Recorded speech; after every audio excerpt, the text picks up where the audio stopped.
Bom, nessa aula então a gente vai falar um pouquinho sobre a geração de escoamento superficial. Vou mostrar para vocês alguns métodos de quantificação do escoamento superficial e fazer um exercício, né? Aqui usando o próprio Excel, né? Enfim, um software que todo mundo sabe usar e depois a gente vai no RecRais fazer uma aplicação de um método, né, para geração de escoamento, certo? Então, Nesse, nessa aula de hoje, o nosso interesse, basicamente, é nesse ponto aqui, ó. Exatamente aqui, ó, nesse processo, né, de escoamento superficial. Óbvio que existem, né, os outros processos, né, que vão compor a vazão do rio. A gente já viu essa figura, né, em aulas anteriores. Então, a gente sabe que o escoamento superficial tem uma parcela, né, que vai compor a vazão do rio. O escoamento subterrâneo também vai ter uma parcela que vai compor a vazão do rio. Pedir de gente cliente para entrar.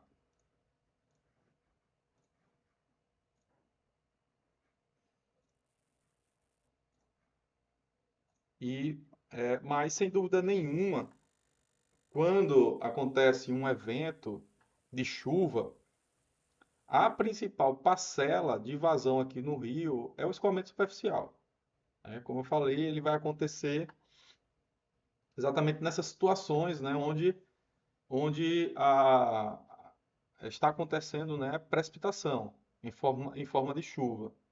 Então, uma parte dessa precipitação ela vai ser interceptada, né, por vegetação, por depressões, vai evaporar, né, nesses reservatórios, né, de interceptação, depressão, e a outra parcela chega no solo. A que chega no solo, uma parte vai infiltrar e a outra já vai produzir o escoamento superficial. Então, na aula de hoje, a gente vai focar nesse ponto aqui, né, na produção de escoamento superficial, exatamente no balanço do solo. Quando você tem o balanço do solo, você tem essa parcela de contribuição significativa, né, que vai compor a vazão que está passando no rio. Nas aulas seguintes, né, a gente vai falar um pouquinho também do escoamento do subterrâneo, né, como é que a gente pode propor algumas alternativas, alguns métodos, né, para a estimativa do escoamento subterrâneo considerando, né, esse volume que é armazenado no solo, volume de água que é armazenado no solo, devido à infiltração, processo de infiltração. Então, uma vez que ele infiltra, eu vou ter uma parcela de água no solo, no meio saturado, e a partir dessa parcela eu tenho uma contribuição de escoamento chamada escoamento subterrâneo, que vai compor a evasão do rio, certo? Então, esse tipo de escoamento a gente vai ver mais na frente, o subsuperficial, em geral, é uma parcela muito pequena, em relação a esses dois escoamentos aqui. E na maioria dos estudos e projetos a gente simplifica, né? E desconsidera a parte de contribuição do escoamento subsuperficial. É uma parcela pequena que compõe a vazão do rio. Na verdade, né, a gente tenta compensar esse escoamento subsuperficial aqui dentro dessas parcelas aqui. Obviamente, né, a velocidade de contribuição de cada parcela aqui do escoamento superficial, subsuperficial e subterrâneo tem tempos distintos, né, para fazer a composição na vazão que está passando na seção transversal. Mas, como essa é pequena, meio que as metodologias incorporam a contribuição do escoamento subsuperficial aqui embutido, né, no escoamento superficial e subterrâneo. Então, a gente foca nesses dois grandes reservatórios aqui e calcula então a vazão do rio baseado nessa soma, né, do escoamento superficial e do subterrâneo. Ok? Na aula de hoje, então, vamos focar em métodos para gerar o escoamento superficial. Vamos lá. Bom, a gente precisa inicialmente ter em mente essa estrutura dos elementos que compõem a bacia hidrográfica e exatamente onde é que esses métodos que eu vou aplicar, vou mostrar na aula de hoje, né, onde é que eles se aplicam, certo? Na geração do escoamento superficial, inicialmente, né, antes de chegar na calha do rio, representada aqui por esse retângulo, né, verde, a calha do rio principal, antes de chegar nessa calha, eu tenho uma contribuição de vazão superficial que vem das bacias ou das subbacias que são afluentes aqui do rio principal. Não quer dizer que não existe um rio nessa subbacia. Obviamente existe um rio afluente, certo?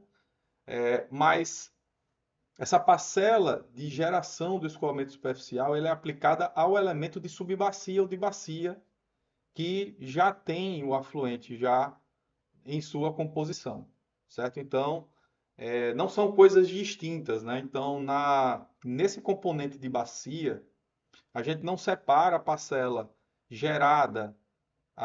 escoamento superficial gerada no solo, que vai, obviamente, né, você vai convergir para microdrenagem, até ela chegar aqui a uma drenagem mais robusta, né, que são os afluentes, e os afluentes aqui vão se conectar ao rio principal, certo? Então a gente não separa esse componente em duas partes, né? Na parte de geramento do escoamento no solo e no afluente, no riozinho aqui, né? Esse afluente que vai conectar aqui com o rio principal. A gente trata, né, o escoamento superficial no componente de bacia ou de subbacia, certo? E desse componente aqui, ele se conecta, né, com o rio, onde eu vou ter propagação do escoamento. Obviamente que nessa calha do rio aqui, ó, o rio ele tem um comprimento e ele vai ter outras subbacias, né, afluentes ao rio que vão se conectar nele. Por exemplo, essa outra aqui, ó, vocês estão vendo, ele se conecta no rio em uma outra seção que está mais ajusante dessa daqui, ó. E cada componente de bacia desse, né, vai contribuir de forma independente, né, principalmente quando você considera uma escala temporal. Então, aqui eu posso ter uma contribuição, né, de um hidrograma que vai entrar aqui nessa seção num período de tempo, que pode ser um período diferente dessa outra bacia aqui. Então, esses hidrogramas, eles podem estar defasados no tempo, né? Então, não estão sincronizados. Muitas vezes eles não estão sincronizados. Então, esse hidrograma vai entrar aqui num período e esse hidrograma aqui dessa outra bacia vai entrar em outro período distinto, certo? Então, uma hora esses hidrogramas eles vão ser somados, né? Então, quando essa parcela que entra aqui, que está mais a montante do hidrograma, for propagada até esse ponto aqui, eles vão se somar. Mas para que esse hidrograma ele chegue até esse ponto aqui, vai levar também um tempo, esse tempo de deslocamento desse hidrograma, certo? Em função das características do rio, por exemplo, declividade, largura, profundidade do rio. Então, tudo isso, essas características hidráulicas, vão influenciar neste tempo de propagação do hidrograma, que está mais a montante até um ponto que está mais a jusante, certo? Mas é importante ter isso aqui em mente, né? Como cada componente contribui de maneira diferente e o nosso interesse na aula de hoje é compor, né? Ou fazer estimativas dos hidrogramas nesses componentes aqui de bacia ou de subbacia, certo? A gente está trabalhando, né, nos projetos com as subbacias. Então a gente vai focar aqui. Na aula da semana que vem, a gente vai focar no rio. Olha só, a gente vai focar no rio. Como é que a gente pode propagar esses hidrogramas quando eles chegam na calha do rio principal? Como é que a gente propaga eles? Tá? Então semana que vem vai ser o rio. E na semana seguinte o reservatório. Se tiver algum reservatório, vai ter controle hidráulico, né, do reservatório e qual é o comportamento aí do hidrograma quando ele chega no reservatório e quando ele sai do reservatório. Basicamente isso. Então, vamos fazer, né, aplicar, né, essas metodologias de quantificação do escoamento de forma estruturada para que a gente entenda cada parcela, né, de contribuição de vazão que é produzida dentro da bacia hidrográfica. Então, eu tenho uma bacia hidrográfica que tem esses componentes, né? As subbacias, os trechos de rios, reservatórios. Então, a gente vai componentizando, vamos dizer assim, componentizando, quebrando essa bacia hidrográfica em componentes hidrológicos e cada componente desse a gente vai aplicando métodos para gerar, né, escoamento, propagar escoamento. No caso de reservatório, a gente faz um controle hidráulico, né, para transformar o hidrograma de entrada no hidrograma de saída do reservatório e aí vai, certo? Então, espero que vocês tenham entendido, né, essa visão geral da geração do escoamento e desse processo de componentização que a gente precisa fazer para fazer boas estimativas do hidrograma, né? Desde pontos que estão mais na cabeceira da bacia até a foz, certo? Então, vamos passar. Bom, a geração do escoamento, simplesmente, as metodologias, né, para a geração do escoamento, né, são aplicadas, né, para responder como a chuva, né, ela vai se desenvolver, né, na bacia, vão atingir, né, os rios e compor cada um desses tipos de escoamentos que a gente viu no slide anterior, certo? Então, isso é bem importante. A chuva, a gente precisa pensar, né, que a chuva ela é distribuída no espaço e ela é variada também no tempo. Então, pode ter, né, uma situação onde chove mais na cabeceira, ora vai chover mais na parte média da bacia, ora vai chover mais na parte baixa da bacia. E em função dessa distribuição e das intensidades de chuva, a bacia vai responder de maneira diferente. Então a gente precisa estar preparado também para tentar, né, aplicar metodologias que contemplem, né, essa resposta heterogênea da chuva e como essa chuva ela é convertida na vazão. Bom, as aplicações do escoamento superficial são várias, né? Mas assim, se você considerar estudos e projetos, onde é que a gente aplica? A gente aplica nas vazões máximas, certo? Então a gente está interessado em fazer simulação ou avaliar, né, um evento de vazão, de um pico, né, de vazão que aconteceu em uma determinada seção transversal. Por exemplo, a seção transversal que está ali, né, localizada em um município ribeirinho. E em função desse valor de vazão, eu posso ou não ter inundação nesse município. Então, o estudo de vazões máximas, ele é muito importante para projetos, de recursos hídricos e meio ambiente.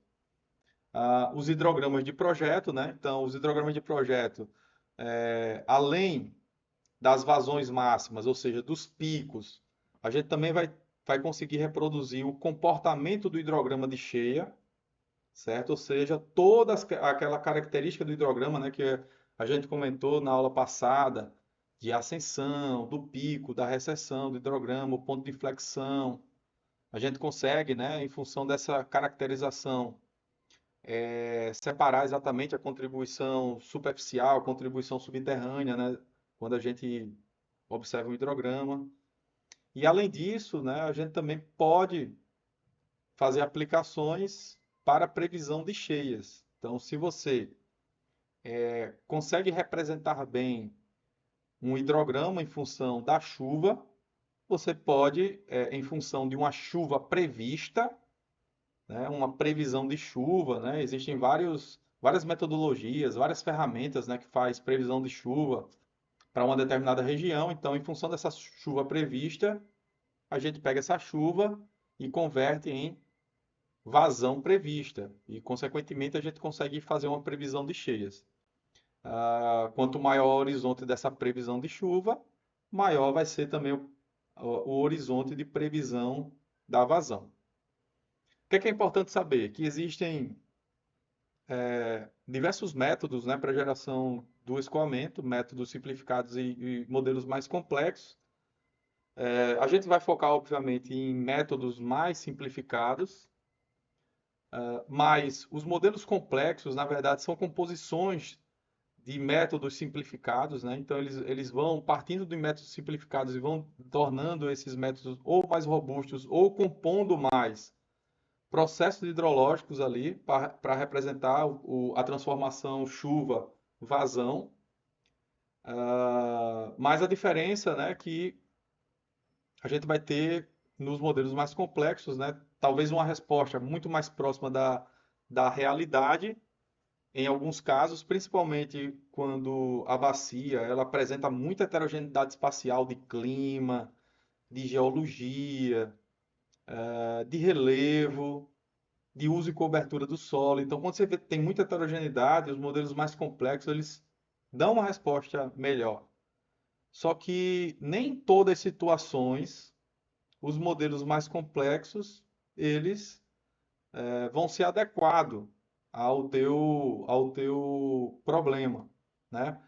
Pode ser que um modelo simplificado ele já dê uma resposta, né, de uma resposta muito boa, né, em comparação com um modelo mais complexo. A gente precisa ter em mente também que, à medida que a gente vai aumentando a complexidade desses métodos e dos modelos, a gente vai precisar de mais informações também, obviamente, né, para aplicar esses métodos e modelos mais complexos. Então, os métodos simplificados ainda são muito utilizados, né, em estudos e projetos de engenharia por demandar menos dados, menos informações para que vocês consigam fazer estimativas. Eu diria que, na prática, na prática, a gente sempre começa fazendo estimativas usando métodos simplificados, e se a resposta ela não for satisfatória, e como é que a gente sabe que uma resposta é satisfatória ou não é satisfatória? Principalmente, né, quando a gente compara, né, aquele resultado do hidrograma com um hidrograma medido em campo. Então, se você tem na sua bacia hidrográfica uma estação fluviométrica que mede cota, mede vazão, já é uma referência muito boa para saber se o meu método simplificado ele foi ou não adequado. Se ele não foi adequado, a gente parte para o uso de modelos mais complexos. Muito provavelmente, né, a bacia hidrográfica ela tem uma heterogeneidade espacial maior, né, em termos de várias características, como eu já falei. Então, você vai precisar de modelos mais robustos. Mas, regra geral, né, a gente começa sempre pelos simplificados e depois, se não atender, né, a tua expectativa para representar, né, o hidrograma, a gente vai para os modelos complexos. Como é que a geração do escoamento ela é realizada? Duas etapas. A gente separa em duas etapas distintas do ponto de vista de estimativas, né? Então, são dois métodos matemáticos distintos para produzir a geração de escoamento. Primeiro, a gente aplica um método de separação de escoamento, que é um método de perdas, também, né? Conhecido na literatura como método de perdas. Nesse caso, né, a separação do escoamento só vai fazer isso aqui, ó. Só vai separar o escoamento que chega no solo. Ele vai quantificar qual é a parcela que vai entrar no solo através da infiltração e qual parcela de água vai compor, né, o escoamento superficial. Então, basicamente é isso o método de separação do escoamento. Ele só separa as parcelas. Então, aqui eu tenho um volume e aqui eu tenho outro volume. Um volume vai para o solo e o outro volume vai para o rio. Beleza. Essa é a separação do escoamento. No método de transformação, chuva-vazão, que é o método de transformação também, conhecido na literatura só por transformação, esse método a gente vai pegar aquele volume superficial, né? Aquele volume e transformar esse volume em vazão. A gente precisa pegar esse volume e distribuir ele no tempo, né?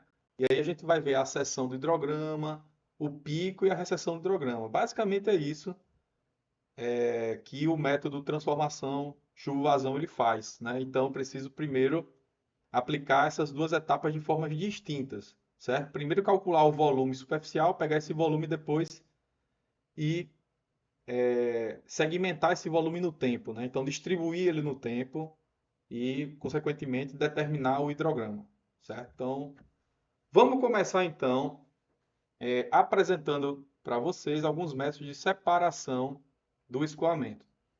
Na aula retrasada, eu já mostrei para vocês, né? Acabei mostrando para vocês, né, alguns métodos simplificados para que a gente consiga separar esses volumes. O que é que vai filtrar e o que é que vai ser escoamento superficial. Os métodos mais utilizados em estudos e projetos são, né, o método da capacidade de filtração constante, filtração proporcional à intensidade de chuva e o método SCS. Vou falar resumidamente, né, sobre cada um deles. Já apresentei também esses slides, né, na aula 5, mas vamos só relembrar aqui. No método de capacidade de filtração constante, a gente considera que o solo ele tem uma capacidade constante, né, de filtração, obviamente, e a partir daí a gente consegue separar, né, o que seria escoamento superficial, que são essas partes aqui azul, né, da precipitação. A gente aqui está vendo o ietrograma. O que está a parcela em azul é a parcela de chuva que vai virar vazão e a parcela marrom é a parcela de chuva que vai infiltrar, certo? Então tem infiltração e tenho os volumes que vão gerar o escoamento superficial. Então, a partir desses volumes, eles são convertidos para vazão no rio, certo? Vocês estão vendo aqui. Né? Se a gente pegar aqui o hidrograma, a gente consegue caracterizar bem aqui, né, pelo ponto de inflexão, qual é o volume superficial em função dessa parcela azul e qual é o volume aqui, ó, que é subterrâneo. Perfeito. Eu acho que fica claro para todo mundo, né, que esse método é super limitado. Ele é fácil, porque eu só preciso definir um valor aqui da minha capacidade de infiltração, que é com um valor constante, mas essa simplificação muitas vezes não consegue representar de forma adequada, né, esses volumes superficiais. Uma vez que a gente sabe que à medida que a chuva vai acontecendo, o solo ele vai perdendo, né, essa capacidade de infiltração, vai diminuindo essa capacidade de filtração até que a superfície fique saturada e aí a capacidade de filtração é zero e toda a chuva ela é convertida para escoamento superficial, né? Então tem, obviamente, sua limitação. O método de infiltração proporcional à intensidade de chuva, a gente define, né, basicamente uma porcentagem, por exemplo, 50%, e aí, em função do volume precipitado, 50% vai infiltrar e 50% vai virar escoamento superficial. Independentemente do volume que precipitou naquele intervalo de tempo. Sempre vai ser 50%, porque o método, né, ele estabelece, né, que infiltração é proporcional à intensidade de chuva. Então, tem também suas limitações, né? Na prática, não acontece isso, né? Mas já é um método um pouquinho mais robusto, né, do que o método anterior. Ele já dá uma resposta um pouco melhor. E no terceiro método, que é o do SCS, ele já considera, né, aquele efeito mais real, né, de saturação do solo, né, saturação da água no solo. E aí, à medida que a chuva continua, a capacidade de filtração ela vai diminuindo e as parcelas de chuva que vão ser convertidas em escoamento superficial, elas vão aumentando, consequentemente. Então, já é um método mais apropriado, certo? Um método mais interessante. Bom, esse método em si, ele é muito simples, né? Porque ele só tem um parâmetro, a gente viu na aula passada, ele só tem um parâmetro que é o CN. Até vocês fizeram um trabalho, né, para o cálculo do CN nas suas subbacias. Cada um tem um projeto, né, com a quantidade de subbacias e vocês já calcularam, né, o CN para cada subbacia. Beleza. A gente sabe como calcular esse CN agora, né, usando produtos globais, então nenhuma dificuldade, né, o cálculo desse CN aí. Quando não tinha esse produto global, a gente teria que calcular esse CN a partir das tabelas, né? Teria que fazer uma análise do tipo de solo, do uso de solo e cobertura vegetal, a cobertura, né? E uso do solo para definir os valores de CN para cada subbacia. Hoje, a gente tem produtos que facilitam a nossa vida. Perfeito. Então, o CN é tranquilo, né, da gente determinar isso para cada subbacia. Só que o método do SCS ele foi desenvolvido para ser aplicado, né, em chuvas de projeto. Então, ele é um método mais aplicado para eventos. Então, eu tenho um evento de chuva, vocês estão vendo aqui, ó, que ocorreu em 5 intervalos de tempo. Então, vamos supor que cada intervalo de tempo aí é 1 hora. Então, na primeira hora caiu esse volume de chuva, na segunda hora caiu esse volume. E depois parou. Então, aqui eu tenho um evento de chuva. E esse evento de chuva, ele a bacia, né, ele vai responder a esse evento de chuva em função das suas condições, né? Em função da sua parametrização, né? Do tipo de solo, do uso de cobertura, da geologia, da declividade, vários fatores que vão dar uma resposta aqui no hidrograma, né? Em função desse evento aqui de chuva que está acontecendo. Então, o método SES ele é mais apropriado para esse tipo de situação, para fazer avaliação do hidrograma de eventos, referentes a eventos de chuva. Ele não é um método recomendado para uso, por exemplo, em avaliações de hidrograma em séries temporais contínuas, né? Vamos dizer, né? Você quer fazer uma simulação ou uma avaliação de um ano da vazão. E eu vou pegar a chuva, né, naquele ano, o que é que choveu naquele ano, todos os dias, e vou aplicar o método DCS para calcular a vazão diária. Então, ele não é, por exemplo, não é apropriado para esse tipo de situação. Existem outros métodos que são mais apropriados, certo? Para a separação do escoamento. Muito bem. A gente viu também na aula passada, né, que esse método ele é composto por essa equação, né, que ele calcula, né, o armazenamento, o S, em função dessa equação aqui, 25.400 dividido por CN menos 254, onde as perdas iniciais é 20% desse S aqui. Então, eu calculo esse S e 20% desse S, então, a gente considera que são as perdas iniciais. É aquele volume, né, que foi interceptado. É, e,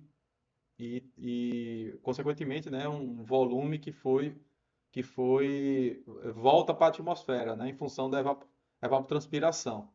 Certo? Então, a gente considera 20% de perdas iniciais. O CN é tabelado, né, varia de 0 a 100. E no método de separação de escoamento, a gente aplica essa equação aqui para o cálculo do escoamento em milímetros. A gente chama esse escoamento em milímetros também de chuva efetiva ou precipitação efetiva, o PF, certo? Por quê? Porque esse Q aqui, na verdade, é um volume em milímetros, né? Ele não é a vazão em metros cúbicos por segundo. Seria apenas um volume, né? Como eu falei para vocês, o método de separação do escoamento, o objetivo dele é calcular o volume superficial, não é a vazão em si, certo? Então, ele faz isso, certo? Ele só calcula o volume. Esse Q, na verdade, é só o volume, e esse volume ele é calculado em cada intervalo de tempo e depende da precipitação que está caindo naquele intervalo de tempo, das perdas iniciais, que é 20% do S, né, e o próprio S. Então, tem essa equaçãozinha que é aplicada, né, quando a precipitação é maior do que as perdas iniciais e quando a precipitação for menor do que as perdas iniciais, o escoamento superficial é zero. Por quê? Porque infiltrou tudo. Então, infiltrou tudo no solo e não gerou, né, escoamento. Perfeito. Aqui a gente está vendo aqui alguns valores de CN tabelado, né? Existem tabelas bem mais completas, né, do que essa que eu estou mostrando no slide. Mas, enfim, hoje, como a gente já falou, né, existem esses produtos globais que já não, as tabelas em si, né, elas já não são tão mais úteis, né, por conta desses produtos, né? Então a gente não precisa mais fazer essa consulta, o cálculo do CN por subbacia, que se a gente for fazer, né, da maneira tradicional, cada um vai ter um resultado diferente, né, para a mesma bacia. Por quê? Por conta de interpretações na tabela em função do grupo hidrológico e do tipo e uso de cobertura do solo. Então é uma coisa, às vezes, né, esses valores aqui caem em subjetividade, né, em função do analista, e aí eu vou ter diferenças aí de CN, né, de um analista para o outro, certo? Então isso não é legal. Então por isso que os produtos globais eles têm uma importância muito grande, né? Porque eles uniformizam, né? Uma metodologia e, consequentemente, os valores, né? Para todos os lugares, né? Então, eu não vou ter diferenças em função do analista, de quem está trabalhando para calcular aquele CN. Sempre vai ser o mesmo, né? Para todas as bacias. Bom, os grupos hidrológicos de solo, eles têm suas características, né? Então aqui tem um detalhe, né, de cada característica do grupo, não vou detalhar isso, mas estão bem, está bem descrito na literatura. De maneira geral, o grupo D é um grupo onde eu vou ter mais contribuição de escoamento superficial, né? Ou seja, vai infiltrar menos. Então são solos, né, que têm baixa capacidade de infiltração, certo? E isso faz com que potencialize, né, o escoamento superficial. No grupo A, não. No grupo A eu tenho uma maior capacidade de filtração. Então, vai gerar menos escoamento superficial, tá? Então, nesse sentido aqui, do A para o D, a gente tem um aumento, né, da, do potencial de gerar escoamento superficial. E em função também, né, a bacia pode ter condições de umidade do solo e elas também podem ser levadas em consideração no método de aplicação desse método SCS, para aplicação do SCS. Então, em função das condições de umidade do solo antecedente ao evento de chuva, a gente pode definir uma determinada condição e a partir dessas condições a gente pode fazer um cálculo, né, ou fazer uma correção, vamos dizer assim, do CN para uma situação onde eu tenha uma condição mais seca e uma condição mais úmida em relação à condição média aqui, que é a condição número 2, certo? Então, em geral, a gente considera essa condição média, e se a gente quiser partir da condição média para a condição 1, que é de solos secos, a gente aplica essa equação aqui, e se a gente quiser partir para a condição 3, a partir da condição 2, a gente aplica essa outra equação aqui. É bem simples. É como se fosse uma correção do CN para diferentes condições de umidade de antecedência, né, antecedente ao evento, e a gente faz uma correção. Bom, uma coisa que a gente não fez foi fazer a aplicação desse método de separação do escoamento. Então, para isso, eu trouxe um exemplo, que esse exemplo aqui do slide, né, uma chuva a cada 10 minutos. Então, eu tenho aqui, a cada 10 minutos eu tenho um volume precipitado na bacia hidrográfica. E a gente pode aplicar o método DCS, né, para fazer a estimativa, né, o cálculo da separação do escoamento. Então, qual vai ser a parcela de chuva que vai gerar escoamento superficial e que vai infiltrar? Desses 5 milímetros aqui, desse primeiro intervalo, qual vai ser a parcela que infiltra? Qual vai ser a parcela que escoa, né? No segundo intervalo, qual vai ser a parcela que infiltra? Qual vai ser a parcela que escoa? Então, a gente, aplicando esse método, a gente consegue fazer essas estimativas. Uma coisa que muita gente não fala é que essa equação ela só pode ser aplicada considerando que o P, essa precipitação aqui, é uma precipitação acumulada. Então, eu posso aplicar o método do SCS para eventos, certo? Só um minuto. Tem gente pedindo para entrar na sala. Então, eu posso aplicar essa equação, né, aqui para cada intervalo de tempo, mas é uma equação que ele requer que essa prestação seja uma prestação acumulada.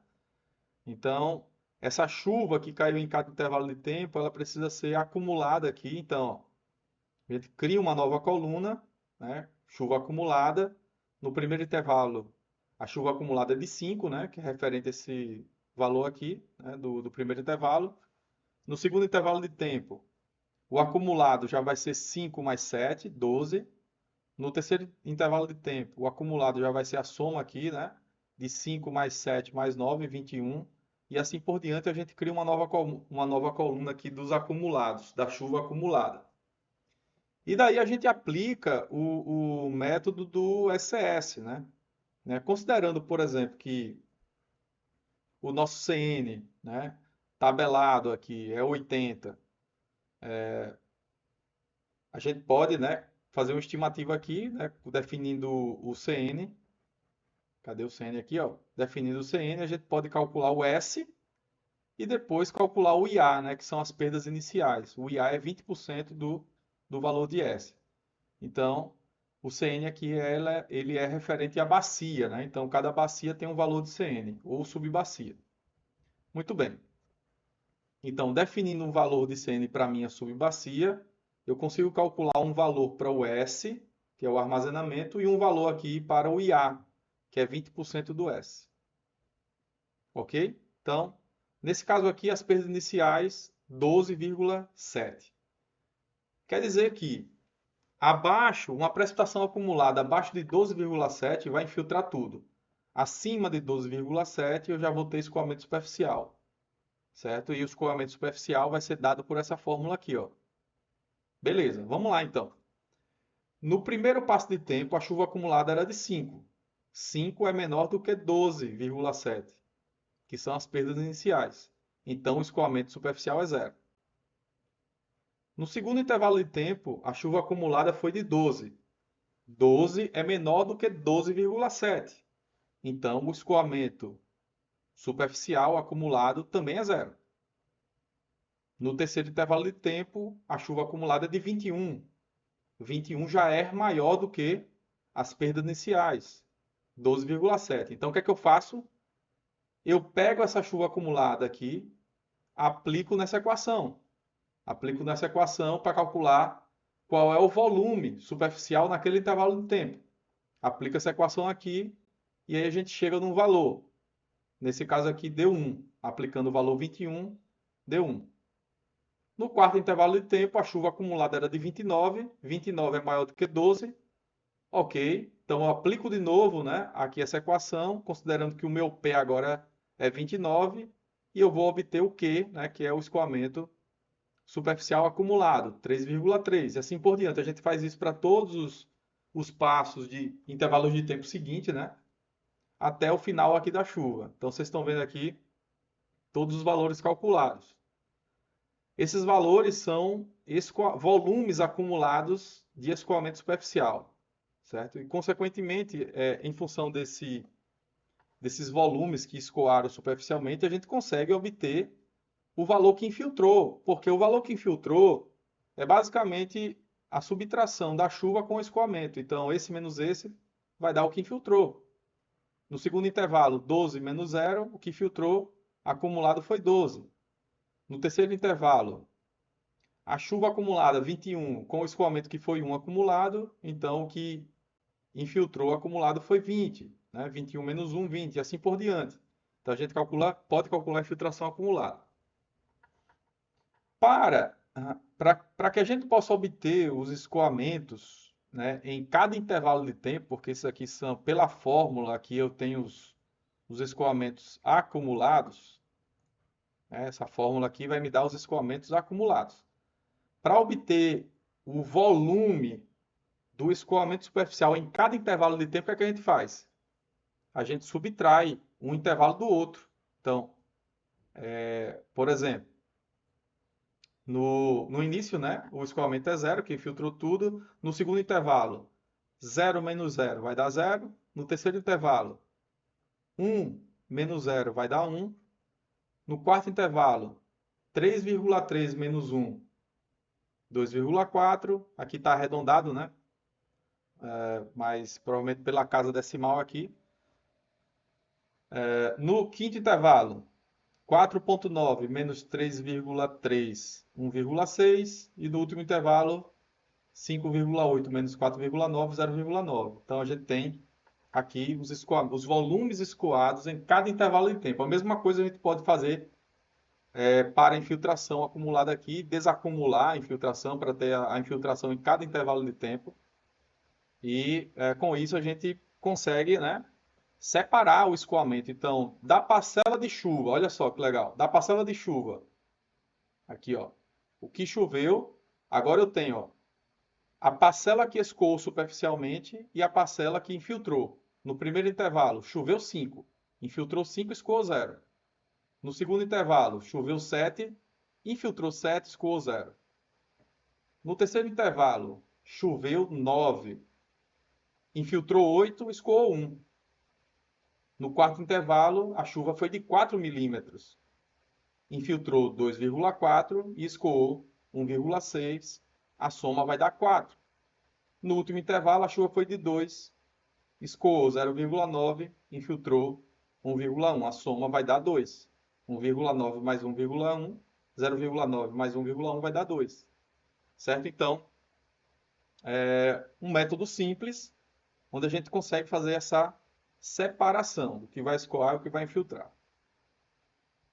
Muito bem. Se vocês têm alguma dúvida aí, se vocês quiserem tirar alguma dúvida do método em si, da aplicação do método, vocês falem agora, por favor. Se não tiverem dúvida, a gente pode seguir em frente. Para facilitar também o entendimento, o que é que eu fiz aqui, pessoal? Eu criei uma planilha no Excel, onde a gente consegue calcular de forma automática também. Ó. Aqui está um intervalo de tempo, né? Os intervalos de tempo a cada 10 minutos, a chuva, que estava ali no slide. E aqui ele está calculando ó, a mesma coisa, né? A precipitação efetiva, né? Que é o escoamento, e a infiltração. Né? Os mesmos valores. Aqui eu não arredondei aqui, né? Para uma casa decimal. Aqui tem mais casas decimais. Mas é uma planilhinha aqui já com o método do SCS já bem estabelecido, né? O que está em amarelo são dados de entrada e o que não está em amarelo é o que ele calcula, a planilha calcula para a gente, certo? Então, em função de todo esse equacionamento aqui que está envolvido, né, no método SCS. Beleza, então acho que ficou claro, né? Se não ficou claro, por favor, né, me interrompam, que a gente vai interrompa aí para que a gente siga em frente. Mas eu vou passar então para a próxima etapa da geração do escoamento, que é a transformação chuva-vazão. Então a gente já agora aprendeu a separar o escoamento, calcular os volumes, né? Que vai infiltrar e o que vai escoar. A gente já aprendeu, agora a gente vai transformar o volume escoado em vazão. Beleza. Ou, né, a gente até pode dizer assim, eu vou transformar a chuva efetiva. O que é chuva efetiva? É a parcela de chuva que vai virar escoamento superficial. É o volume de chuva que vai virar escoamento superficial. A gente também chama de chuva efetiva. Então, a transformação, na verdade, é da chuva efetiva para vazão. Porque não é chuva, né? Chuva seria os volumes precipitados, né? Então, aqui a gente vai fazer uma transformação de chuva efetiva para vazão. Quais são os métodos simples, né, que existem aí, que estão disponíveis para a gente? Existem dois, né? O SCS também tem um método de transformação chuva-vazão, que é um método simples, né, que só é aplicado para eventos. Como eu falei para vocês, o método SCS, ele só pode ser aplicado para eventos. E no caso aí de séries temporais contínuas, a gente aplica outro método, que é o método de Clarke, certo? Então, a gente em função da necessidade, em função do estudo, a gente precisa escolher, né, o método mais adequado. Então, mas esses dois métodos são os mais aplicados na hidrologia, nos estudos de hidrologia, nos projetos, né, e nas consultorias, tá bom? Então, enfim, tô fazendo um filtro aqui, né, do que se usa, né, na prática. Bom, o que é o método ECS, pessoal? É o seguinte, ele consiste em pegar a precipitação efetiva, que é aquela parcelazinha da chuva azul, né, que vai virar escoamento superficial. Então, ele pega aquela parcelazinha azul e converte nisso aqui, ó, em vazão no tempo. Show de bola. A forma do hidrograma, a gente sabe que é assim, né? A gente tem uma ascensão mais íngreme, né? Essa parte ela é mais rápida, depois chega no pico e ela vai ter uma recessão aqui que é mais suave do que a ascensão. Geralmente é assim. A recessão ela é mais suave do que a ascensão. Beleza. E esse tempo aqui, ó, esse tempo é o tempo de concentração da bacia ou da subbacia. Então, aqui do meio da chuva até o final do hidrograma é o tempo de concentração, né? Que é exatamente, né, aquele tempo, né, que aquela gota que está lá na extremidade da bacia leva até chegar aqui no final. Então, esse aqui é o tempo de concentração. E a gente sabe que existem várias fórmulas, né, empíricas para determinar esse tempo de concentração. Então, isso aqui pode ser calculado. A gente precisa ter em mente também que isso aqui pode ser calculado.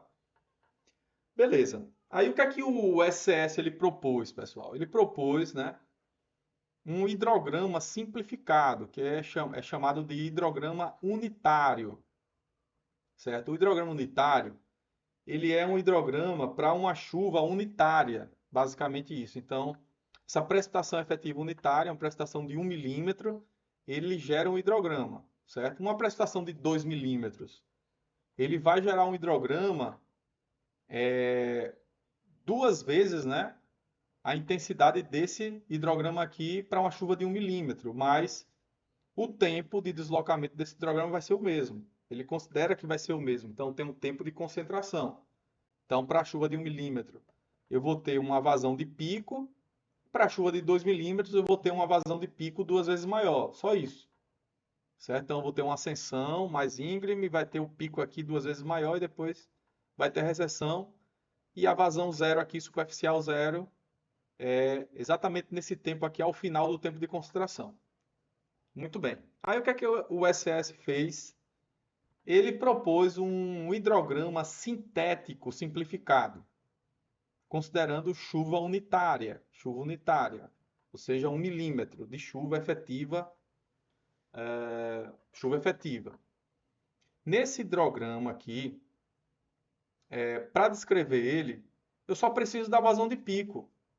Porque, ó, esse cara aqui, ele é muito mais complicado, né? Ó, ele tem uma forma aqui, ó, que não é linear, subida, um pico, e depois eu tenho uma descida exponencial.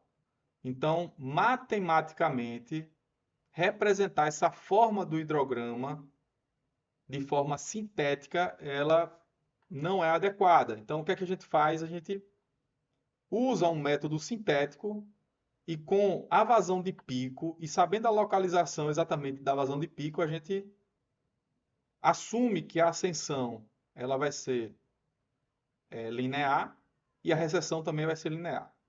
São suposições do método, inerente ao método. Então, cada método, né, ele vai ter uma consequência isso aqui, obviamente, né, no resultado final. Mas, enfim, para projetos, né, isso é muitas vezes adequado. A gente considera, né, porque isso aqui é para uma chuva unitária, vamos dizer assim, né? Então, chuvas maiores e quando você vai tendo um evento, né, com vários intervalos de tempo, esse hidrograma triangular ele vai melhorando sua forma e vai se aproximando mais o hidrograma resultante desse hidrograma aqui, com esse formato mais real, né? Vamos dizer assim, o formato mais real do hidrograma, ok? Vamos lá, como é que esse hidrograma unitário triangular, como é que é ele? É simples. Com o tempo de concentração, a gente consegue calcular exatamente esse tempo aqui, ó, o tempo de pico. Esse tempo de pico, ele é 60% do tempo de concentração, bem simples. Então, se você tem um tempo de concentração, aplica 60% e aí você já calcula esse tempo aqui de pico, ok? Então, simples e é fácil aqui de determinar o método. Muito bem. Então aqui eu tenho as equações. Deixa eu ver se alguém está pedindo para entrar aqui na sala. Sim.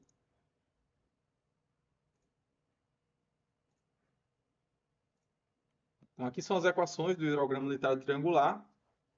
Aqui para calcular a vazão de pico, né? Vejam que a vazão de pico ela é diretamente proporcional à área da bacia ou da subbacia, do intervalo de tempo da chuva e do tempo de pico. Ok, o tempo de pico é 60% do tempo de concentração, como eu falei para vocês, e o tempo de base ele é 2,67 do tempo de pico. O que é o tempo de base? É esse cara aqui, ó. É o tempo de contribuição do escoamento superficial, né? Do início até o fim. Perfeito? Então, com esses elementos, né, a gente consegue formar o hidrograma triangular e compor, né, esse hidrograma sintético aí para o cálculo do hidrograma final resultante.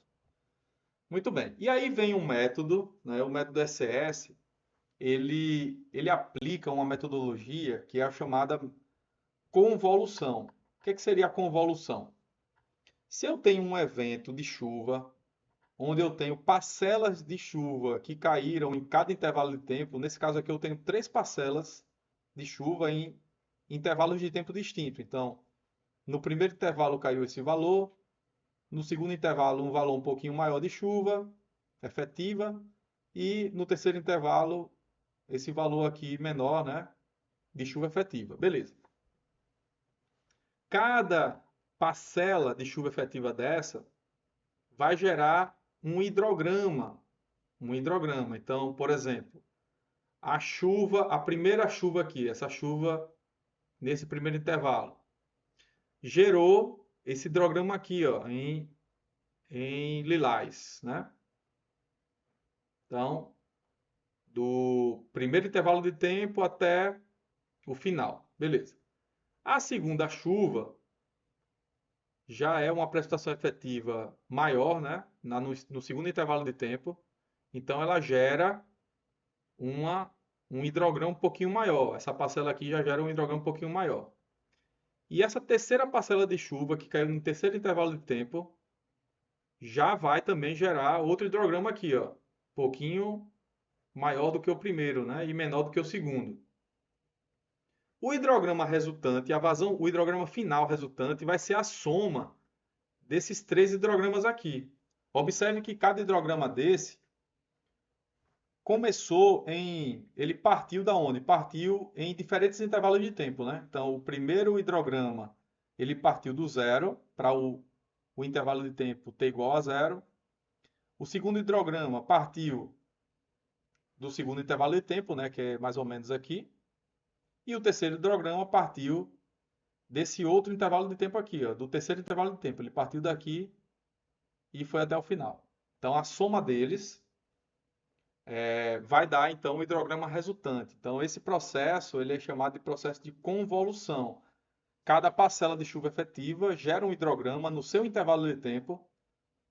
E esses hidrogramas eles são defasados. E o hidrograma resultante é a soma de todos esses hidrogramas gerados por cada parcela de chuva efetiva. Certo? Então, esse método de convolução. No gráfico, parece até um pouquinho complexo, né?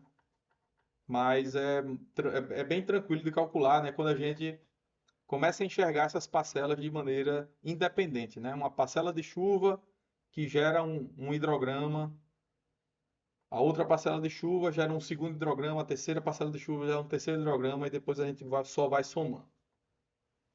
Muito bem. O que é que a gente vai fazer agora? A gente vai aplicar o método do SCS para fazer uma transformação chuva-vazão. Então, eu mostrei para vocês a separação do escoamento, né? No exemplo anterior, daquele evento de chuva, onde a gente separou o que é escoamento superficial e o que é o que infiltrou. Beleza. Então, o que é que a gente vai fazer? A gente vai pegar os volumes superficiais da separação do escoamento, né, que é a chuva efetiva, e vai converter essa chuva efetiva em hidrogramas, usando o método do SCS. Ok, vamos considerar então o CN do exercício anterior, o evento de chuva do exercício anterior e os seguintes dados. A área da bacia de 7 km², o comprimento do rio principal de 2,5 km e a declividade do rio de 8%. Então, eu fiz aqui no Excel um exemplo, né, nessa planilha, ele já tem essas duas etapas, né? A parte do método do SCS, que ele faz a separação do escoamento, né? Então ele calcula a precipitação efetiva e calcula a infiltração.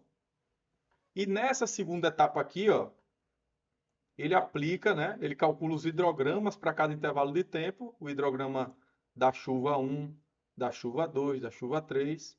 E aqui a gente está vendo simplesmente a convolução, né? Que eu acabei de explicar para vocês.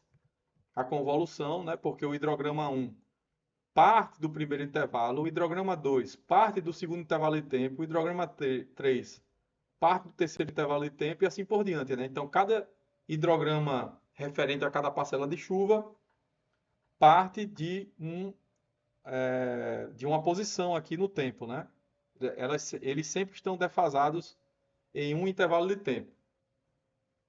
O hidrograma resultante vai ser exatamente a soma de todos os hidrogramas aqui para cada intervalo de tempo. Então, no primeiro intervalo, a soma de todos esses valores, no segundo intervalo, a soma de todos esses valores, no terceiro intervalo, a soma de todos esses valores, assim por diante. Então, eu tenho o hidrograma resultante. Mas vamos lá com calma. Da chuva efetiva, a gente pode, então, voltando aqui, ó, a gente pode calcular a vazão de pico do hidrograma triangular unitário. Então, a vazão de pico é dada por essa forma. Então, vem aqui, ó, voltando aqui para a planilha.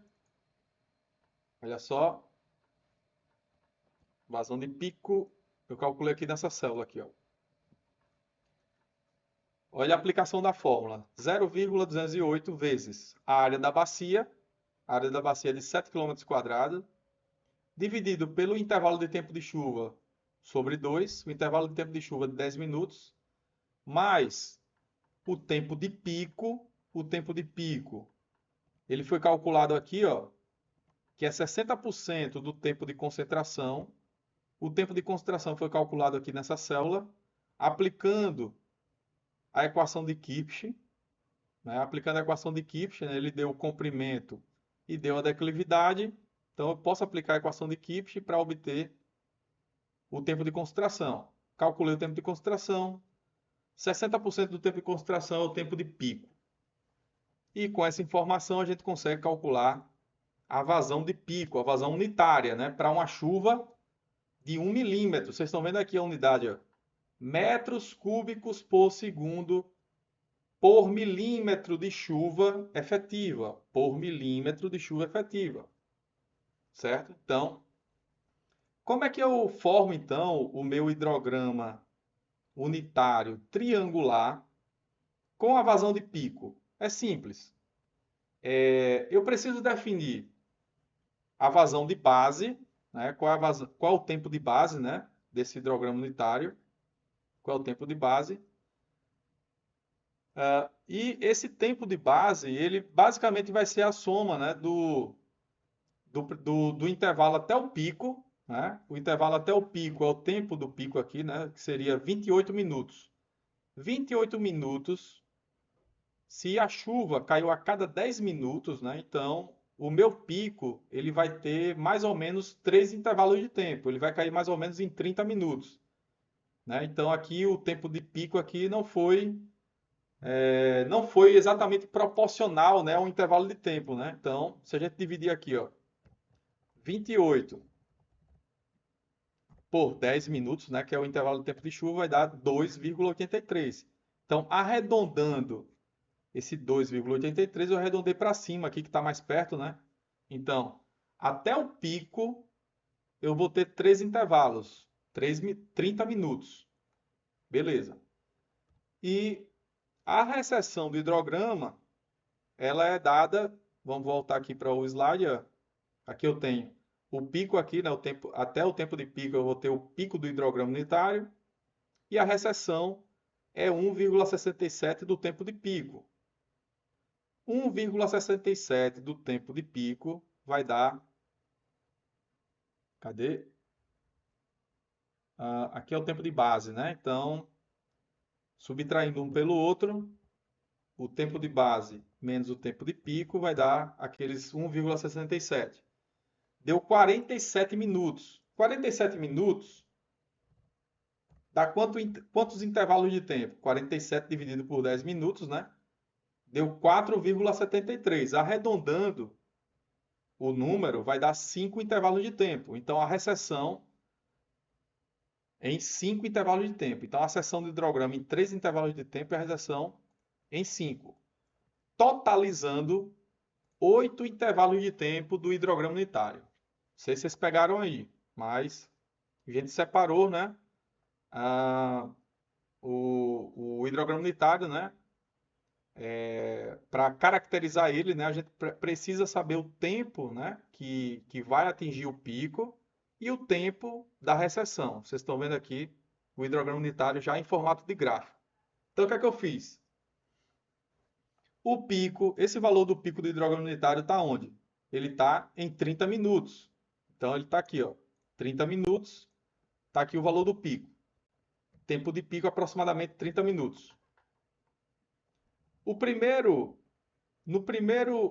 intervalo de tempo do hidrograma triangular é zero. O último também é zero. Então, o primeiro e o último é zero. O que é que a gente precisa fazer? A gente precisa fazer um método de interpolação, aplicar para preencher esses valores aqui, intermediários. Em 10 minutos, em 20 minutos, e esses valores aqui de 40 a 70. Então, a gente aplica um método de interpolação linear para achar esses valores aqui, ó, entre o zero e o pico e o zero. Então, uma interpolação linear bem simples. Aqui no Excel dá para fazer através. Tem vários métodos de interpolação, mas, enfim, dá para calcular facilmente isso no Excel e também na mão. Com esse hidrograma unitário, certo? O hidrograma unitário, o que é que seria? Seria o hidrograma para uma precipitação unitária de 1 milímetro. Muito bem.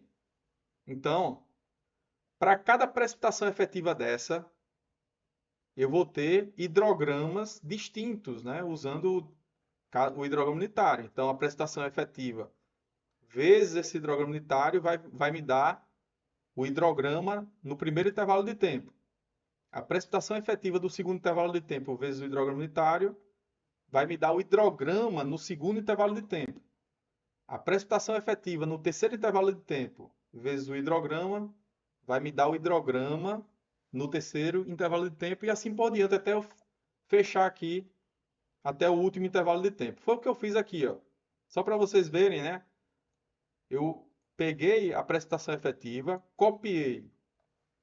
Deixa eu copiar. Copiei. Vamos colar ela para cá. Copiar valores. E ele vai calculando, né, o hidrograma para cada intervalo de tempo. Ó. Olha só. O que é que ele está fazendo aqui? Ele está pegando a precipitação efetiva do primeiro intervalo de tempo e multiplicando pelo valor da vazão aqui do hidrograma unitário, no primeiro intervalo de tempo. E assim por diante. Então, eu vou ter o hidrograma no primeiro intervalo de tempo. No segundo intervalo de tempo, ele pega a precipitação efetiva do segundo intervalo de tempo e multiplica pelas ordenadas do hidrograma unitário. E assim ele faz para todos os intervalos de tempo. O hidrograma do terceiro intervalo de tempo é a chuva efetiva do terceiro intervalo de tempo multiplicado pelas ordenadas do hidrograma unitário em todos os intervalos. E assim por diante, né, até O último hidrograma, né, que é o intervalo 6, né, porque essa chuva tem 6 intervalos de tempo, né? Então eu vou ter 6 hidrogramas e o hidrograma resultante, ele é a soma de cada parcela dessa, em cada intervalo de tempo, né? Do hidrograma 1, do 2, do 3, do 4, do 5, do 6. E aí eu vou compondo aqui, né, o valor da vazão mesmo, né? A vazão em cada intervalo de tempo. Em gráfico, pessoal, vamos lá, vem em gráfico isso aí. Olha só que legal, em gráfico. Em gráfico, eu tenho o hidrograma da primeira parcela, né, que é zero. A precipitação efetiva é zero, o hidrograma vai dar zero também. Segundo intervalo de tempo, a precipitação efetiva é zero, então a vazão vai dar zero também.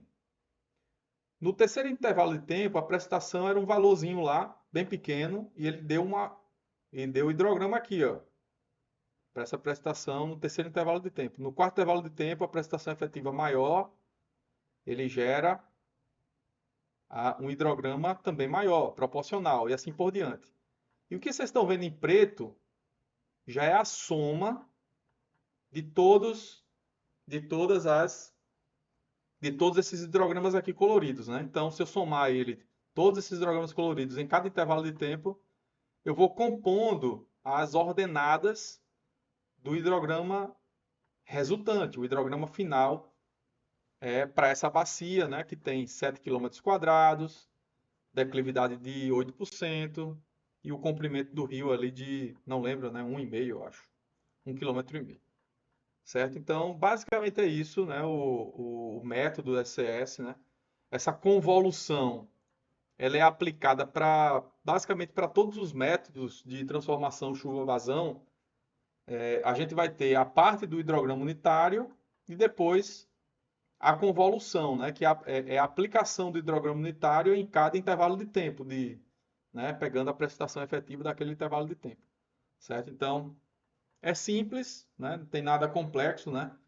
Mas é importante a gente entender como os métodos, né, eles são aplicados, né, para que a gente entenda também a resposta das ferramentas, né, porque a gente está usando algumas ferramentas matemáticas e muitas vezes a gente nem se dá bola do que ele está fazendo por trás. A gente não tem esse cálculo, né? O cálculo não é aberto. No Excel, a gente tem uma maior compreensão da forma dele calcular. A gente tem um maior controle, né, do como ele está calculando. E fica muito mais fácil da gente entender. Então é importante ter essa visão geral. Todo método de transformação chuva-vazão passa, né, por essa composição, né, do hidrograma unitário e da convolução, beleza? Muito bem. Como eu falei para vocês, o método do SCS, ele tem suas simplificações, né? Então, como consideração final do método SCS, ele usa, né, o hidrograma unitário e a convolução, ótimo, perfeito. O método é simplificado, ele é aplicado para eventos, para calcular hidrogramas de cheias de eventos de chuva. Ele não pode ser aplicado para séries temporais. Diferentes usuários chegarão a resultados diferentes dependendo do CN adotado, né? Que hoje, em função do produto global de CN, isso aí talvez seja coisa do passado, né? Porque se todo mundo usar o produto global, a gente não vai ter mais resultados diferentes em função de usuários diferentes, certo? O método do SCS, ele é aplicado para pequenas bacias, né? A de preferência menores do que 2 quilômetros quadrados, né? Ou 20, né? Também, aliás, 20 quilômetros quadrados, né? Você pode aplicar tranquilamente. E, se possível, é importante verificar usando os dados locais, né? De vazão, né? Você fazer uma verificação para ver se o teu hidrograma ele está gerando, né? Ele tem uma intensidade de pico, a ascensão e a recessão ela é compatível com o dado observado. Então é importante sempre verificar isso em locais que têm dados. Vamos agora, já na reta final do, da aula, assim, né, com relação à parte de conteúdo, eu vou mostrar rapidamente o método de Clarke e essas diferenças, né? O método de Clarke, ele já é um método um pouquinho mais robusto do que o SCS. Ele pode ser utilizado, né, para o cálculo de séries temporais e usa uma combinação de metodologia, uma metodologia, né, que se chama de histograma temporária com um modelo de reservatório linear simples, tá? Onde o histograma temporária, ele na verdade é um hidrograma unitário, certo?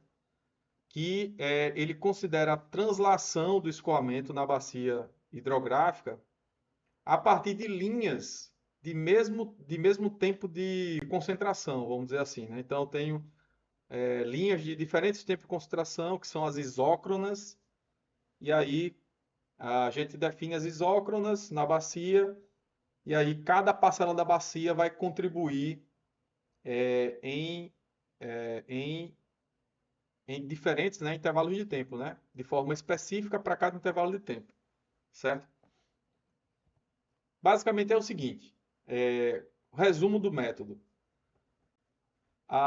Vamos supor que a bacia, ela tem um tempo de concentração de 4 horas e meia.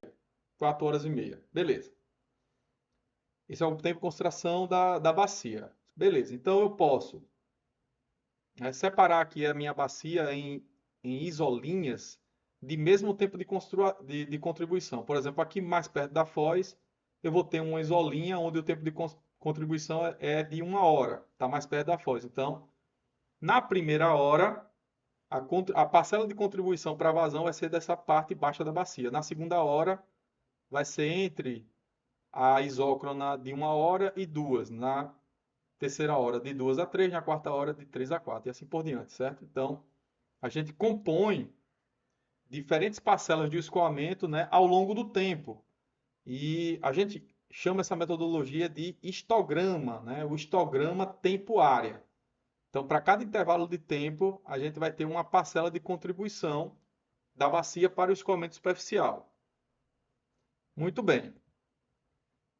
Nessa metodologia do histograma tempo-área, basta que a gente defina o tempo de concentração da bacia. Então, é importante que a gente defina o tempo de concentração da bacia. A partir do tempo de concentração, a gente consegue estabelecer essas isócronas. E as isócronas são estabelecidas em função nada mais nada menos do que o formato da bacia. Então, se a bacia ela tem um formato retangular, então a contribuição de cada parcela vai ser linear e constante. Se a bacia ela tem um formato mais de losango, ela vai ter uma parcela, né, de contribuição mais com esse formato aqui, né, de triângulo. E se a bacia tem uma forma mais intermediária, a a contribuição de cada isócrona vai ser parecida com esse padrão aqui, certo? Semicircular. Então, eu tenho, em função da forma da bacia, eu defino como que cada parte da bacia vai contribuir para o escoamento superficial. Basicamente é isso. Então, o que é que eu preciso definir no método só? Qual é a melhor forma que representa a tua bacia? Então, em geral, viu, pessoal? Em geral, a gente adota esse intermediário aqui, que é o número 2, né? O n igual a 2, que é uma bacia mais com formato de losango, certo? Então, para n igual a 2, a gente entra na equação n igual a 2 e a gente precisa também ter o tempo de concentração. Por quê? Porque ele vai calcular cada fração dessa de contribuição baseado no tempo de concentração e no valor de n. Basicamente é isso, beleza? E o resto a equação matemática já calcula de forma automática. Por exemplo, esse valor do A aqui é uma equação matemática, é 0,5 elevado a 1 menos n, onde o n pode ser atribuído aqui. Pode ser 1, pode ser 2 ou pode ser 1,5. Beleza? Mais geral, aqui mais comum é esses dois aqui, né? Ou 2, ou valor igual a 2, ou valor 1,5, né? Que seria uma bacia intermediária. Beleza? Mais comum é 1,5 mesmo, certo? E aí, com o histograma tempo-área, a gente consegue, então, ó, pegar a precipitação efetiva que vem da separação do escoamento, certo? Só aquela parcelinha azul, ó, que vai gerar escoamento superficial, a precipitação efetiva. E a gente multiplica a precipitação efetiva pelas parcelas de escoamento aqui, ó, unitárias, né? O hidrograma unitário. Então, multiplicando P vezes esse vezes o P vezes essa segunda contribuição aqui, o FI, né? O P vezes a terceira parcela e o P vezes a quarta parcela. Aí a gente tem o hidrograma para cada intervalo de tempo, certo? Considerando que em cada intervalo de tempo a gente tem uma precipitação efetiva. Bom, mas para que a gente chegue naquele formato de hidrograma, o método de Clark ele usa ainda um reservatório linear simples. Então, além de ele calcular o hidrograma, né, em cada intervalo de tempo, ele usa também um reservatório linear simples, né, em função desse equacionamento aqui, da equação da continuidade e uma relação entre armazenamento e vazão. Quando ele faz isso, pessoal, ele cria mais um problema aqui, uma complexidade. Ele cria mais uma camada de complexidade, né, em relação, por exemplo, ao método do SCS. O SCS ele não tem essa camada, enquanto no Clark ele já tem. E quando ele cria essa camada de complexidade, o que é que aparece? Um outro parâmetro. E esse parâmetro aqui, ele é o KS, né, que seria um coeficiente de armazenamento da bacia. Esse KS, pessoal, ele também, assim como o tempo de concentração, o KS também tem algumas equações empíricas para você calcular esse KS, certo? Então, não se preocupem com esse KS não, dá para calcular ele, tá? E a vazão vai ser calculada por essa equação aqui, ok? Então, vocês não precisam decorar, né? Mas é importante saber que existe, né, uma camada além, né, em relação ao método do SCS, que para chegar no hidrograma. Muito bem. Resumindo a história é assim, ó.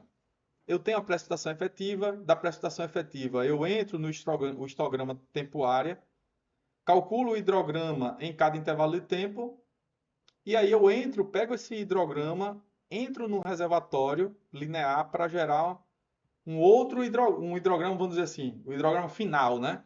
O hidrograma final referente àquele intervalo de tempo, né? Da chuva efetiva. Muito bem. Então, se cada chuva efetiva ele gera um hidrograma, eu vou de novo aplicar o método da convolução para gerar o hidrograma final. Cada precipitação efetiva gera um hidrograma específico, somando todos eles, eu chego no hidrograma final. Então, a convolução também é aplicada no método de Clark. Resumindo a história, o método de Clark ele tem uma camada a mais de complexidade em relação ao SCS. Também tem a convolução, é um método mais robusto do que o SCS e pode ser aplicado também para eventos e para séries temporais. Tá? Ele considera esses dois parâmetros, né? O tempo de concentração e o coeficiente de armazenamento, aquele KS. Muito bem, pessoal. Vamos para a aplicação dessa metodologia no RecRais e é aí que nasce também o nosso sexto trabalho. Vai nascer a partir daqui, né? Eu vou fazer um exemplo, né, no RecHMS, falei RecRais, mas é o RecHMS.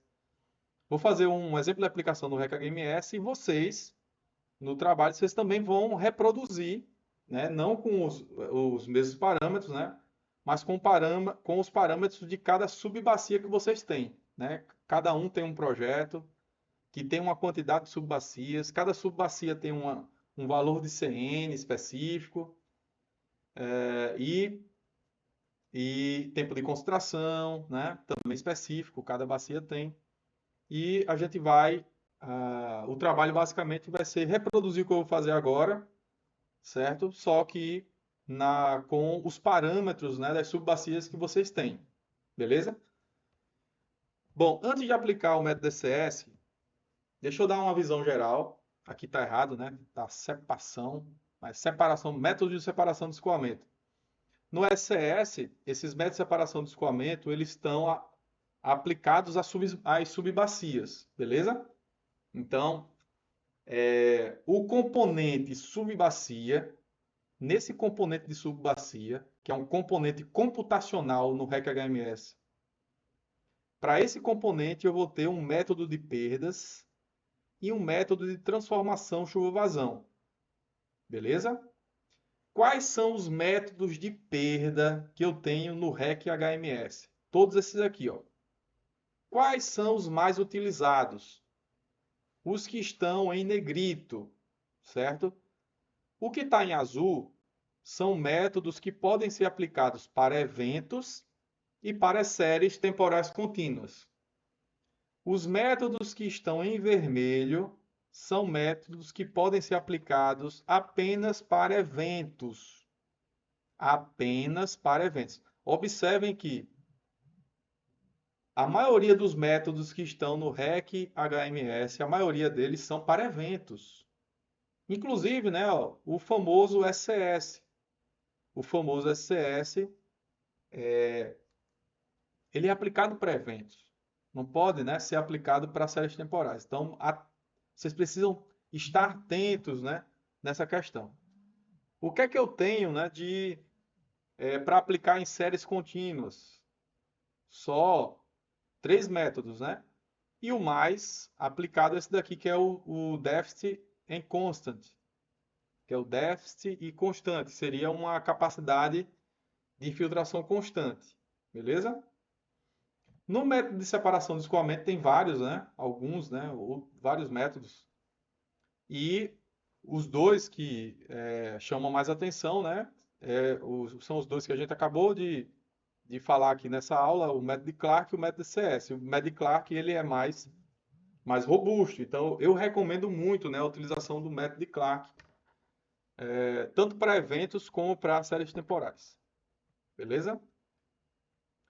Muito bem. Então, deixa eu fazer uma aplicaçãozinha aqui.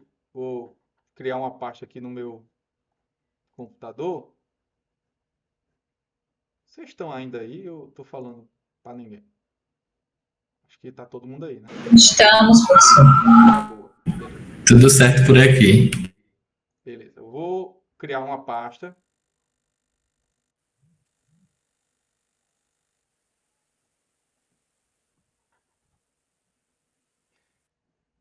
Vamos lá. Vou abrir aqui o meu REC HMS.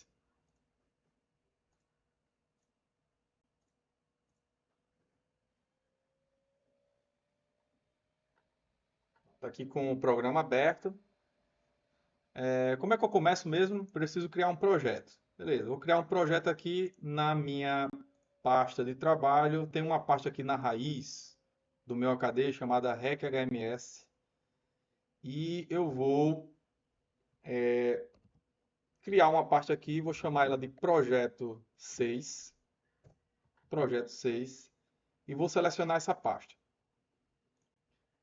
Vou chamar o meu projeto aqui, ó, vamos aplicar o método do SCS. Vou chamar ele de SCS. Vou criar aqui com o nome SCS. Beleza. Então eu tenho o meu projeto agora no REC HMS chamado SCS.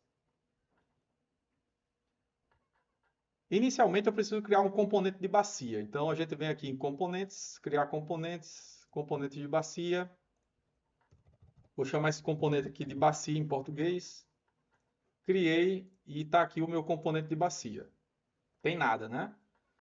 Por quê? Porque eu preciso inserir dentro da bacia aqui os elementos, né? Os subcomponentes aqui, né? E o mais importante, obviamente, é o componente de subbacia. Então, eu clico aqui na barra de ferramentas em subbacia, vou aqui com o cursor na área de trabalho, clico em qualquer canto e aí ele vai aparecer essa telinha aqui de criar uma nova subbacia.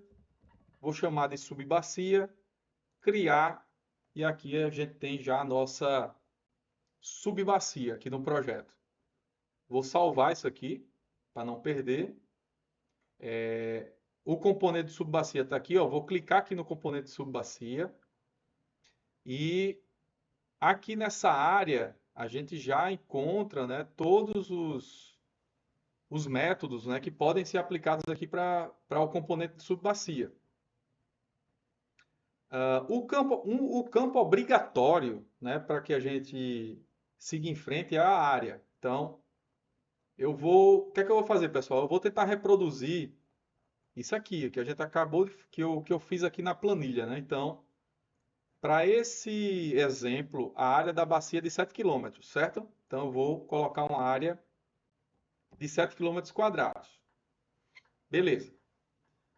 Método de perdas. Vocês estão vendo aqui, ó, tem vários métodos, né? Maioria desativados, mas tem aqui o método de perdas, né? Que é o método de separação do escoamento. Eu vou selecionar aqui o SCS. E no método de transformação, chuva-vazão, também vou selecionar o SCS hidrograma-unitário. Método de vazão de base. O que é a vazão de base? Vazão de base é o escoamento subterrâneo, né? Então a gente vai desativar ele. Vamos trabalhar só com a parte superficial. Muito bem. Então tem método de perdas, o SCS, e método de transformação também, o SCS. Clicando na aba do método de perdas, a gente precisa definir o quê? O CN. Qual é o CN da minha subbacia? Então, aqui no nosso exemplo, a gente chegou aqui, né, estabeleceu o CN de 80. Muito bem, então eu vou aqui no RecHMS, vou colocar aqui 80. Só tem esse parâmetro aqui do SCS, né? E área impermeável aqui eu vou deixar 0. Não tem área impermeável na bacia. Vou agora para o método de transformação. E o que é que eu preciso definir aqui no método de transformação? O lag time. O que é o lag time? É o tempo de pico. Tempo de pico. O tempo de pico, se eu voltar aqui na planilha, a gente calculou o tempo de pico em função do tempo de concentração, usando a equação de Kipch. Calculando o tempo de concentração, tempo de pico é de 60% do tempo de concentração. Então, deu 28,3. 28,3 minutos. Então, vou digitar aqui, ó, 28,3 minutos. Salvei.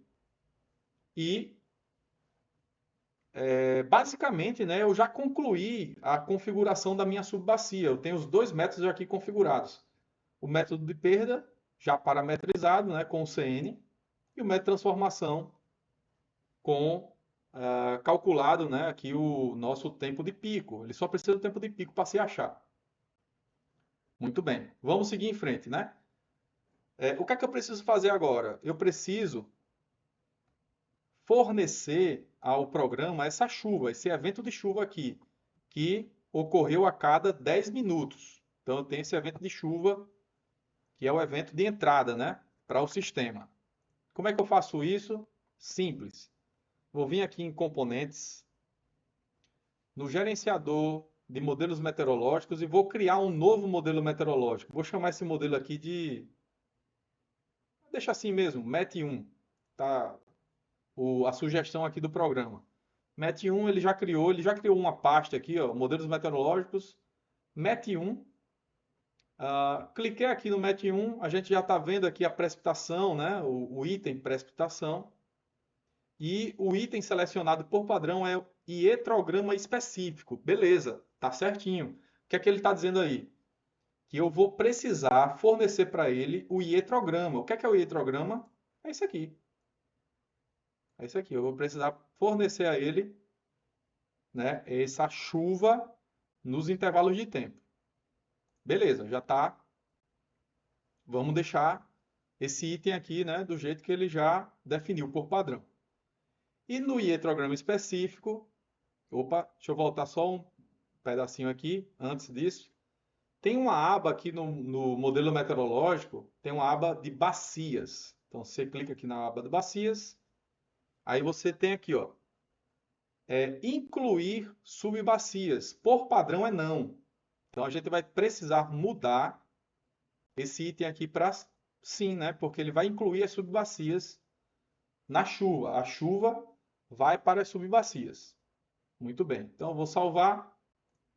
Vou aqui no meu hidrograma específico e ele apareceu agora um item, né? Subbacia. Então, tá aqui a minha subbacia. Qual é a chuva que eu vou associar a essa subbacia? Deixa eu clicar aqui, ó. Não tem nada. Por que que não tem nada?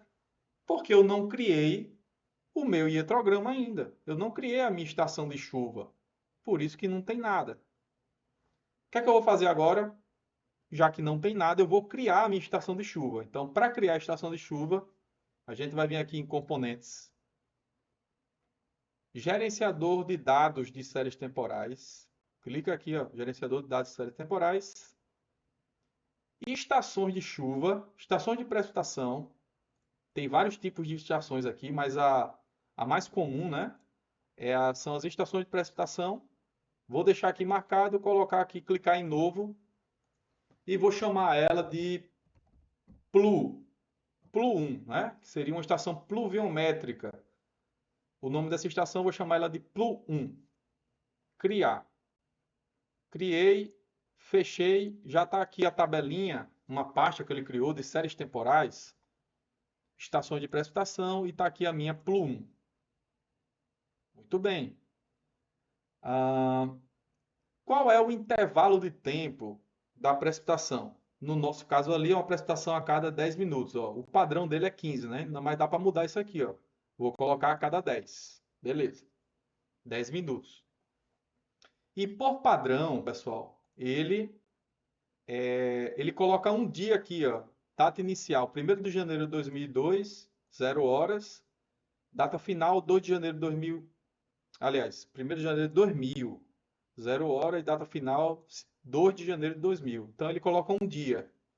É muito mais do que eu preciso, né? Mas vamos deixar um dia, porque, ó, se você ver aqui na planilha, ele foi até os 140 minutos. Né? Isso aqui não chega nem... É um décimo de um dia. Praticamente é um décimo de um dia. Tá? Então... Mas, enfim, vamos deixar o padrão aqui que é de um dia, beleza? De 1º de janeiro de 2000 até 2 de janeiro de 2000. E aqui está a tabela, onde a gente vai digitar os valores de precipitação. Como é que eu digito? Bom, podia copiar e colar. Cadê a precipitação? Será que ele copia e cola? Vamos ver. Copiei. Colei.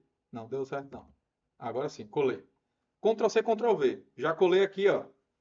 5, 7, 9, 8, 4, 2. Essa é a minha precipitação, né? Precipitação não é a precipitação efetiva, é a precipitação em cada intervalo de tempo. E nos outros intervalos de tempo? Nos outros intervalos de tempo, a precipitação é zero. Então, eu vou ter que preencher tudo isso aqui com zero, né? Vai demorar 1 hora para fazer isso. Não, precisa não. É só pegar esse zero aqui, ó, marcar todas as células, inclusive essa que tem o zero, clicar com o botão direito, clicar com o botão direito, escolher a opção fio de preencher e selecionar a primeira opção, né, de repetir o primeiro valor e dar um OK. E aí, ó, ele repetiu o zero em todos os intervalos de tempo seguintes, né? Muito bem, eu vou salvar. Já tem o meu dado de chuva, ele já está aqui, ó, nessa estação Plu1. E vou voltar agora para o hietrograma específico e vou escolher o Plu1, né? Ó, então, a estação Plu1 vai ser a estação de chuva para a subbacia que eu criei aqui. Então, a chuva, o dado de entrada de chuva para a subbacia vai ser o Plu1. Beleza. O que é que está faltando mais?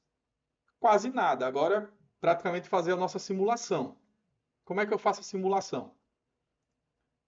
Eu preciso vir aqui em componentes e escolher a opção de gerenciador de controle.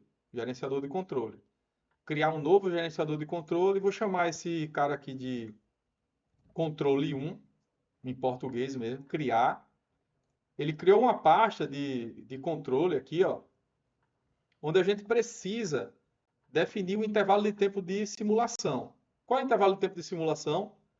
É o intervalo de tempo da chuva, né? Então, se eu criei uma estação de chuva com A data inicial sendo 1º de janeiro de 2000, 0 horas. E data final, 2 de janeiro de 2000, 0 hora.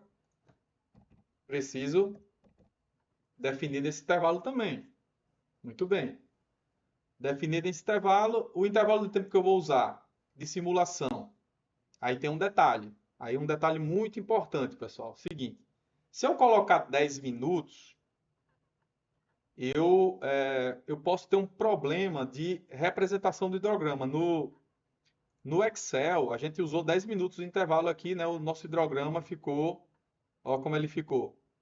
Ele ficou com esse formato aqui meio que quebrado, né? Se a gente diminui esse intervalo de tempo de simulação, o hidrograma ele fica mais suave, vamos dizer assim. Então, o que é que eu recomendo? Que no tempo de simulação, aqui no REC HMS, você trabalhar com a metade do intervalo da chuva. Se o teu intervalo de chuva é a cada 10 minutos, bota a metade ali, 5 minutos já vai ficar legal. Beleza? Então, estabeleci o meu controle de simulação. Vou partir para a simulação agora. Como é que eu simulo? Simples. Vocês vão vir aqui nessa opção de calcular, né? Compute. Criar uma simulação, né? Create Compute. E nessa primeira opção de Simulation Run. E aí, vocês precisam colocar um nome para a simulação, né? Tá Run 1, o Down Next. E aí é só dar um Next aqui, né? A seleção da bacia, o componente de bacia é a própria bacia, dá um Next. Componente aqui de modelo meteorológico é o MET1. E a simulação de controle, né? O controle 1. Pronto. Aí ele criou uma simulação chamada de Run 1. Tá aqui, ó. Agora já está aparecendo ela. Run 1. Marquei ela, aí eu venho aqui nesse botãozinho para simular. Vamos ver se ele vai. Se der um erro, ele vai aparecer aqui, tá? Mas vamos ver se ele vai. Não deu erro, né? Simulou, tudo de boa. Ele já, né, fez a simulação aqui em menos de um segundo. Vamos ver os resultados. Como é que eu vejo os resultados? Olha aqui, ó. Tem uma opção aqui, ó, de resultados, results. Aí vou ter resultado da simulação, run 1, subbacia, gráfico. Olha só que beleza. Olha o hidrograma. Olha o hidrograma aqui, ó. Olha o pico. Foi até 14, mais ou menos aqui em 1 hora. Depois a recessão aqui, ó, foi até 3 horas. 3 horas, né? Se a gente comparar aqui com o meu hidrograma, olha o meu hidrograma aqui, ó. Ó, ele deu o pico aqui mais ou menos 1 hora, né? Um pouquinho mais de 1 hora. Depois ele desceu até o intervalo aqui de 140 minutos, certo? Então, e basicamente bateu aqui, né? A diferença que está dando, aqui tá, o meu pico está 12 alguma coisa, e aqui está quase 14, né? É em função ali provavelmente o que aconteceu de diferente, o que é que eu fiz aqui na minha planilha? Eu simplifiquei, né? Ó, os intervalos de tempo do hidrograma unitário, ó. Eu fiz essas simplificações aqui, ó, para intervalos a cada 10 minutos, né? Então, no REC HMS, ele faz mais preciso, né? Então, o tempo de pico, né? Aqui é 28 minutos, então ele quebra ali, né? Ele vai até os 28 minutos. Não, e aí ele constrói o hidrograma unitário, considerando, né, o valor correto, né, do tempo de pico. Basicamente essa diferença aí vai dar umas diferençazinhas nos resultados, né, da planilha aqui, ó, que eu fiz para o REC HMS mais normal, né? Praticamente o mesmo resultado em termos de pico, valor de pico, hidrograma, né? Deslocamento do hidrograma, está tudo perfeito. Certo? Então, basicamente isso que eu queria mostrar para vocês, né? Na aula de hoje.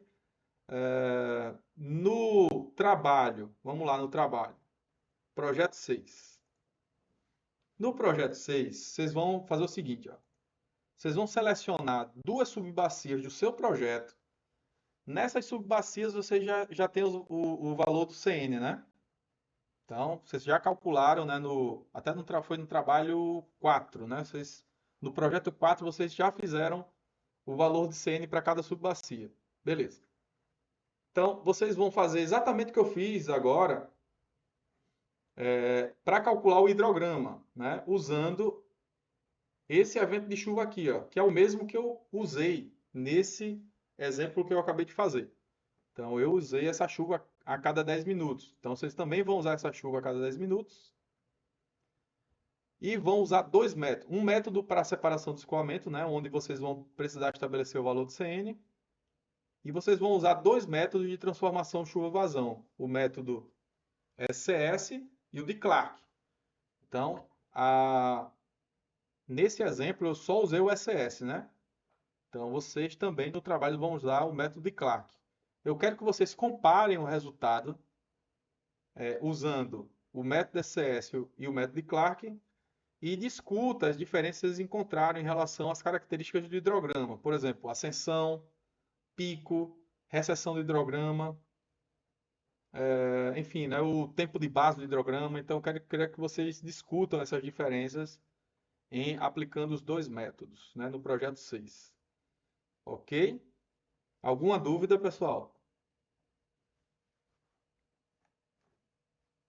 Se tem alguma dúvida?